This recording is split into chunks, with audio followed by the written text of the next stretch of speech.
మండుచున్న పొద నుండి వినిపించే స్వరము అది మోషేకు అనుకూల సమయము.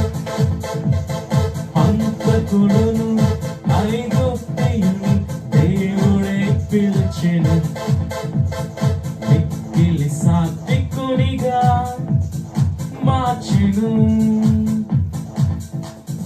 క్రీస్తు